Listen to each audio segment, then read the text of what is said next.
हाय दर्शक बंधु नमस्कार समस्त के आज गोटे खुशी कथा जे सरकार नया योजना गोटे आनिछन आ से योजना होउछे जे बोरिंग मागणारे माने मागणारे बोरिंग योजना।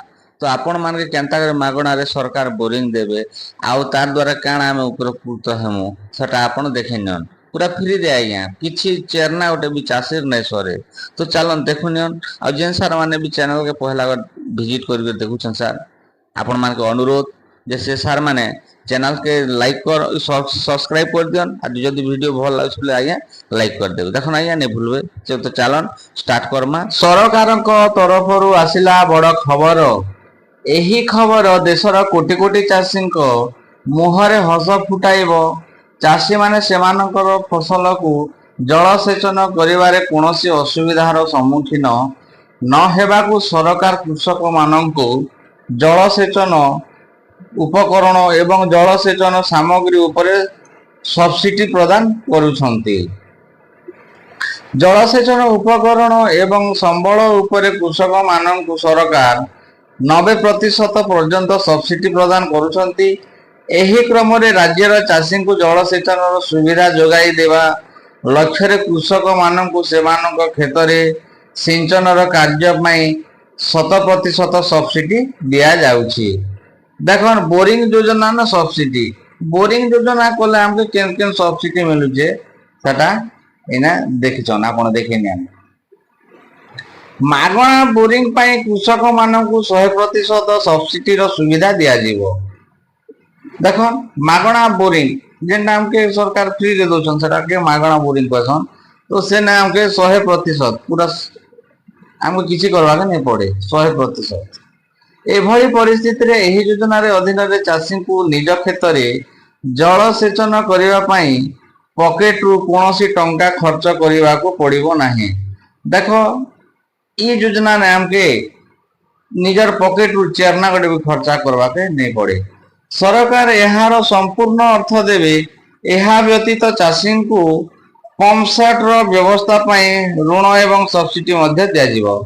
जेटा में पंप लगासु से मोटर जेनटा बोलसु सेटा लगावा के भी नहीं जानो सरकार हमके सब्सिडी ना पैसा देबे। एही योजना रे अधीन रे 70 मीटर गभीरता पाई मीटर पिछा 328 टंका हार रे सर्वाधिक 15,000 टंका सब्सिडी प्रदान करा जीवो। देखन माने 70 मीटर गभीर कि हमके मीटर प्रति 328 टंका हेले हमके 70 मीटर के 15,000 टंका देवे सरकार। 100 मीटर गभीरता पे सर्वाधिक 35,000 टंका सब्सिडी मीटर पिछा 597 टंका प्रदान करा जीवो। एही योजना अधीन रे अनुसूचित जाति और अनुसूचित जनजाति क्षुद्र कृषक मानक प्राथमिकता दिया जीवो। देखन अनुसूचित जाति और जनजाति कहले एसटी और एससी इमान के प्रथम करी स्कोप दिया जीवा से मन के चांस दिया जीवा हला माने प्राथमिकता दिया जीवा से मन के पहला कर से मन के दिया जीवा। नियम और शर्त कोन हेबो देखो हम जदी बोरिंग करू छु मिले तार नियम और शर्त काना है। देखो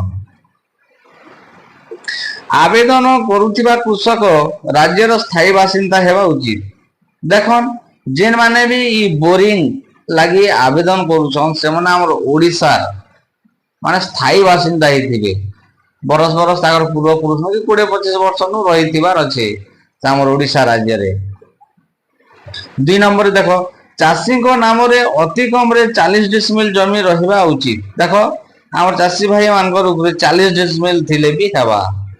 कृषक क्षेत्र रे गभीरता 70 रु 100 मीटर मध्य रे हेबा उचित। आमे जेतेल बोरिंग कुडा मो साटा 70 मीटर रु 100 मीटर हेबार जरूरी है। जड़े कृषक को केवल थरे मागणा बोरिंग उपरे सब्सिडी रो सुविधा दिया जीवो। देखो जदि जड़े कृषक जदि बोरिंग फ्री ने सरकारी मागणा रे खोलुछे ताके चांस नहीं दिया जेना खाली थरे मात्र ता से कुड़ी परबा।